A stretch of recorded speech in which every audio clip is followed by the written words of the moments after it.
SFI Mulugu జిల్లా committee ఆధ్వర్యంలో ఈరోజు కలెక్టరేట్ ముట్టడి కార్యక్రమం నిర్వహించడం జరిగింది.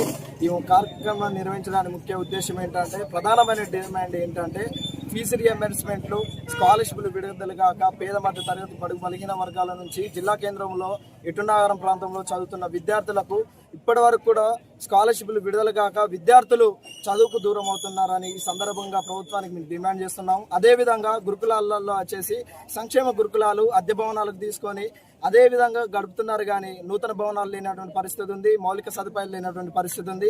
మేము ఎన్నిసార్లు పరిమాణాలు అధికారులకు తెలియజేసినా కానీ దున్నపోతు మీద వర్షం కురిచినట్లు తెలియజేస్తుంది. ముఖ్యమైన ప్రధానంగా తెలంగాణ రాష్ట్రానికి సిగ్గుచేటు ఎస్ఎఫ్ఐగా తెలియజేస్తున్నామంటే, విద్యాశాఖ మంత్రి లేనటువంటి పరిస్థితి ఉంది.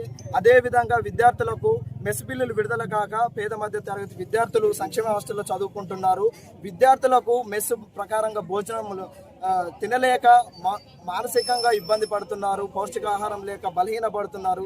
ఈ విధంగా వాళ్ళకు పౌష్టికాహారం లేకపోతే వారు విద్యగా ఏ విధంగా వాళ్ళు చదువుకుంటారు, బలహీన పడతారని ఈ సందర్భంగా ఎస్ఎఫ్ఐగా తెలియజేస్తున్నాము.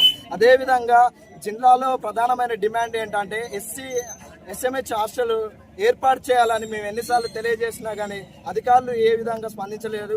ఇప్పటికే అయినా కానీ అధికారులు స్పందించాలని కలెక్టర్ గారు కూడా దీనిపై దృష్టి పెట్టాలని ఈ సందర్భంగా తెలియజేస్తున్నాము. అదేవిధంగా ఎటునగరంలో BC HMS hostel, SC HMS hostel ఏర్పాటు చేయాలని విద్యార్థులకు ఇప్పటి వరకు కూడా పూర్తి స్థాయిలో విద్య అందించడానికి ఉపాధ్యాయులు లేనటువంటి పరిస్థితి ఉంది. ఖాళీగా ఉన్న టీచర్ పోస్టులు, ఖాళీగా ఉన్న లెక్చరర్ పోస్టులు నియమించాలని, భర్తీ చేయాలని భారత విద్యార్థి ఫెడరేషన్ ఎస్ఎఫ్ఐ ములుగు జిల్లా కమిటీ ఆధ్వర్యం తెలియజేస్తున్నాం. నా పేరు